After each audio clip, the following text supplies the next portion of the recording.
Hello guys, வணக்கம். This is Anbuseelan. இன்னைக்கு நம்ம என்ன பார்க்க போகிறோம் அப்படின்னா, சப்போர்ட் அண்ட் ரெசிஸ்டன்ட் அப்படின்னா என்ன அப்படிங்கிறது தான் என்டையராக இந்த வீடியோவில் பார்க்க போகிறோம். பிகினராக இருக்கிறீங்க அப்படின்னா ஸ்கிப் பண்ணாமல் எண்டு வரைக்கும் இந்த வீடியோவை பாருங்கள். பிகினராக வரச்சா நமக்கு நிறையா கன்ஃபியூஷன் இருக்கும், சரிங்க. இங்கே லிக்விடிட்டி அப்படிம்பாங்க, வால்யூம் அப்படிம்பாங்க, சப்போர்ட் அண்ட் ரெசிஸ்டன்ட் அப்படின்னு சொல்லுவாங்க. இதெல்லாம் சின்ன சின்ன கன்ஃபியூஷனில் இருக்கும், சரிங்களா. உங்களுக்கு ஒரே ஒரு விஷயந்தான், நீங்கள் support and resistant trend line உங்களுக்கு சரியாக வரைய தெரிஞ்சாலே நீங்கள் 80% ஸ்டாக் மார்க் நியர் பக்கத்தில் போயிடலாம், சரிங்களா. இந்த சப்போர்ட் அண்ட் ரெசிஸ்டன்ட்டுங்கிறது ரொம்ப சிம்பிளான விஷயந்தான், சரிங்களா. அதை ஃபர்ஸ்ட்டு கற்றுக்குங்க. எப்படியாச்சும் எஃபோர்ட் போட்டுருங்க. அதாவது சப்போர்ட் அண்ட் ரெசிஸ்டன்ட் தான் ஒரு ப்ரைஸ் லெவல் எங்கே வரைக்கும் போகும் அப்படிங்கிறது தெரியும். இது ஒரு சைக்காலஜிக்கல் லெவலில் எடுத்துகிட்டு போகும், சரிங்களா. இதை ஒரு கீ ஃபேக்டர் டூலுன்னு கூட எடுத்துக்கலாம், சரிங்களா. இதை ட்ரைவ் பண்ணுறதே சப்போர்ட் அண்ட் ரெசிஸ்டன்ட் தான். ஸோ இதுதான் பேஸ். ஒரு பைக்குக்கு எப்படி இன்ஜின் முக்கியமோ அதுபோல் நீங்கள் ட்ரேட் வந்துட்டீங்க. ட்ரேட் அப்படின்னா டெக்னிக்கல் அனலைசிஸ் அப்படின்னு சொல்லுவோம். அப்படி டெக்னிக்கல் அனலைசிஸ் தெரியணும் அப்படின்னா அதனோட பேஸே என்னன்னு கேட்டிங்கன்னா சப்போர்ட் அண்ட் ரெசிஸ்டன்ட் தான். ஸோ பிகினராக வரும்போது நிறைய பேர் நிறைய ஐடியாஸ் கொடுப்பாங்க. இதை அப்படி ட்ராப் பண்ணுங்கள், இது எப்படி தெரிஞ்சுக்கங்க அப்படிம்பாங்க. ஸ்டாக் மார்க்கெட்டில் என்ட்ரி கொடுக்கறதுக்கு முக்கியமாக பை சைடே ரெண்டு என்ட்ரி தான் உங்களால் கொடுக்க முடியும். 2 லெவலில் நீங்கள் என்ன பண்ணலாம் அப்படின்னா ப்ரைஸை ப்ரெடிக்ட் பண்ணலாம். செல்லுக்குமே 2 இடம் தான், சரிங்களா. ரொம்ப பேஸ். நான் ஃபர்ஸ்ட் சொல்கிறேன். மேலே வரைகிற லைன் பேர் என்ன அப்படின்னு கேட்டிங்க அப்படின்னா ரெசிஸ்டன்ட். கீழே வரைகிற லைன் பேர் என்ன அப்படின்னு கேட்டிங்க அப்படின்னா சப்போர்ட். இப்போது கீழே நான் இப்போ வரைஞ்சி காட்டுவேன், சரிங்களா.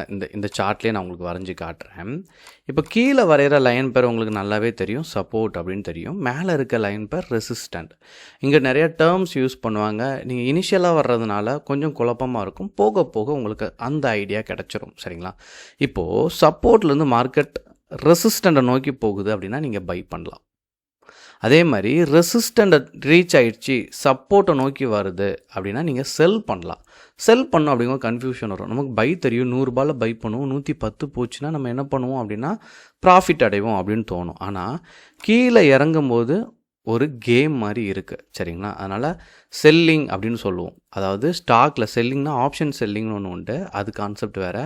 நீங்கள் செல் பண்ணி பை பண்ணலாம். இன்ட்ராடேயில் டாடா ஸ்டீல் ஒரு ஸ்டாக் இருக்குது, அதனுடைய விலை 215 ரூபா 220 ரூபா இருக்குது அப்படின்னா டைரெக்டாக செல் பண்ணி அன்றைக்கே க்ளோஸ் பண்ணிடணும். ஆனால் அது ஒன் டே தான். செல்லிங் ஸ்டாக்கில் நீங்கள் செல் பண்ணுறீங்க அப்படின்னா ஒரு நாள்லேயே நீங்கள் பண்ணி முடிச்சிடணும். பைனா நீங்கள் ஹோல்டு பண்ணி எடுத்துகிட்டு போகலாம், சரிங்களா.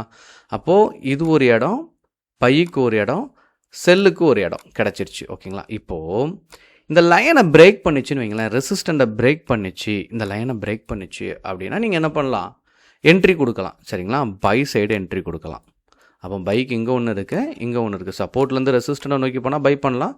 ட்ரெண்ட் லைனை பிரேக் பண்ணாலும் நீங்கள் என்ட்ரி கொடுக்கலாம். அதே மாதிரி சப்போர்ட் லெவலில் பிரேக் பண்ணிச்சு, இது ரெசிஸ்டண்ட்டை பிரேக் பண்ணிச்சு, சப்போர்ட்டை பிரேக் பண்ணிச்சு அப்படின்னா நீங்கள் என்ன பண்ணலாம், செல் கொடுக்கலாம். ஸோ செல்லுக்கு 2 என்ட்ரி இருக்குது. சப்போர்ட்டில் அதாவது ரெசிஸ்டன்ட்லேருந்து சப்போர்ட்டை நோக்கி வருது அப்படின்னா நீங்கள் செல்லுக்கு ஒரு என்ட்ரி கொடுக்கலாம்.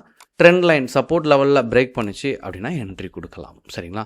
அப்போது சப்போர்ட் அண்ட் ரெசிஸ்டன்ட் எடுத்துக்கிட்டால் ஒன்றுமே இல்லை, இந்த லைன் தான். இப்போது நீங்கள் ட்ரா பண்ணுறீங்க, சரிங்களா. இப்போது நான் இந்த இடத்துல மார்க் பண்ணுறேன். மார்க் பண்ணி நான் கண்டுபிடிக்கிறேன், இந்த இடத்துல தான் இது வரும் அப்படின்னு நான் கண்டுபிடிச்சிட்டேன், சரிங்களா. அதே மாதிரி ரெசிஸ்டன்ட் பாயிண்ட் வரைகிறேன். ஸோ நான் இங்கே ட்ரா பண்ணியிருக்கேன், சரிங்களா. இப்போ எனக்கு என்ன புரிதல் வருதுன்னு பாருங்களேன். இப்போது இங்கே ரெசிஸ்டன்ட் ரீச் ஆயிடுச்சு, அங்கேருந்து என்ன வந்திருக்கு, கீழே சப்போர்ட்டை தொட்டுருச்சு. இப்போ மார்க்கெட் இங்கேருந்து போயிருக்குல்ல, எங்கேயாச்சும் ரெசிஸ்டண்ட்டை ரீச் ஆகிருக்கா, இல்லை, ஏன்னா ரெசிஸ்டண்ட் இங்கே இருக்குது, சரிங்களா. அப்போது இந்த லெவலில் ரீச் ஆகும்போது இங்கேயும் ரீச் ஆகிருப்பாருங்க ப்ரீவியஸாக. இந்த இடத்துல வரும்போது ஒரு கரெக்ஷன் வந்து மேலே போயிருக்கு. அதே மாதிரி இங்கே வரும்போது ஒரு கரெக்ஷன் வந்து என்ன ஆகும், திரும்ப ரெசிஸ்டண்ட்டை நோக்கி போகும். அப்படிங்கிறத நீங்கள் சப்போர்ட் அண்ட் ரெசிஸ்டன்ட் வரைஞ்சாதான் உங்களால் கண்டே பிடிக்க முடியும், சரிங்களா. அதனால் கீழே வரைகிற லைன் பேர் சப்போர்ட், மேலே வரைகிற லைன் பேர் வந்து ரெசிஸ்டன்ட். இப்போ இது வந்து நார்மலாக சொல்லிட்டேன் உங்களுக்கு பை என்ட்ரி. இப்போ ட்ரெண்ட் கட்டுன்னு சொன்னால இப்போ ரெசிஸ்டண்ட்டாக கட் பண்ணிச்சு அப்படின்னா ஒரு நல்ல ப்ராஃபிட் இருக்கும். இப்போது நீங்கள் இங்கேருந்து வரைகிறீங்க. ஸோ இந்த லெவலில் கரெக்டாக வரைஞ்சிட்டிங்க.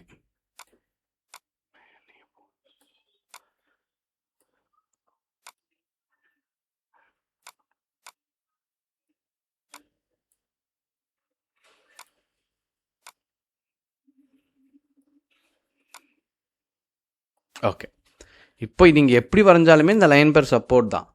இப்போ என்ன ஆயிருக்குன்னு பாருங்கள், இது ரெசிஸ்டன்ட் பாயிண்ட்டு சரிங்களா. இப்போ என்ன ஆயிடுச்சு, பிரேக் ஆயிடுச்சு. அப்போ பிரேக் ஆனும்போது என்ன பண்ணுவாங்க அப்படின்னா, இந்த லெவலில் பிரேக் ஆயிடுச்சுல்ல, ரெசிஸ்டண்ட்டை பிரேக் ஆயிடுச்சு. அப்போது நீங்கள் பைக்கு என்ட்ரி கொடுத்தீங்க அப்படின்னா இங்கேருந்து உங்களுக்கு என்ன ஆகும், நல்ல ஒரு பீக் இருக்கும் அப்படிங்கிறத கண்டுபிடிச்சிடலாம் சரிங்களா. இது பேஸ். அப்போது கீழே வரைகிற லைன் பேர் சப்போர்ட், மேலே வரைகிற லைன் பேர் ரெசிஸ்டண்ட். இதை நல்லா வரைகிறதுக்கு கற்றுக்கணும். இப்போது நான் MBA படிக்கும்போது எனக்கு சப்போர்ட் அண்ட் ரெசிஸ்டன்ட் சொல்லி கொடுத்தாங்க. அப்போது எனக்கு எப்போதும் வரக்கூடிய டவுட் என்ன அப்படின்னா, படிக்கும்போது ஃபுல்லாக அந்த 2 வருஷமும் எனக்கு என்ன டவுட் வந்துச்சு அப்படின்னா, இது எப்படி ஒர்க் ஆகும், மார்க்கெட் கம்பெனி வந்து லாபம் பண்ணால் மேலே போக போகுது, நஷ்டம் அடைஞ்சால் கீழே வரப்போகுது, இது என்ன ஒரு கேம் மாதிரி இருக்குது அப்படின்னு நான் நினச்சேன். அப்புறம் ட்ரேடுக்கு வந்த அனுபவம் பார்த்து அதுக்கடுத்து உள்ளே வந்த நிறைய விஷயங்கள் படிக்க ஆரம்பித்தோம் சரிங்களா. அப்போ தான் புரியுது மார்க்கெட் வந்து ட்ரைவ் ஆகிறதே எதை பேஸ் பண்ணி ஒரு ட்ரைவில் போகும் அப்படின்னு கேட்டிங்க அப்படின்னா சப்போர்ட் அண்ட் ரெசிஸ்டன்ட் தான். பேஸ் கீ ஃபேக்டரே இது தான். அதனால் இதில் முழு முயற்சி அதை கற்றுக்கிறதுக்கு எஃபோர்ட் போட்டுருங்க. இது சிம்பிள் தான் சரிங்களா. இதில் வரைஞ்சி நீங்கள் ட்ரேட் பண்ணும்போது உங்களுக்கு ப்ராஃபிட் ரேஷியோ அப்படிங்கிறது சக்ஸஸ் ஆகும். இதுக்கு அடுத்து ஸ்ட்ராட்டஜி இருக்குது. அது நான் ஆல்ரெடி சொன்ன மாதிரி தான், பிகினருக்கான செஷன் தொடர்ந்து 100 days ட்ராவல் பண்ண போகிறோம்.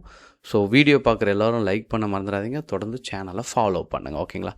Okay guys, thank you so much for வாட்சிங் this video. Tata, bye bye, see you.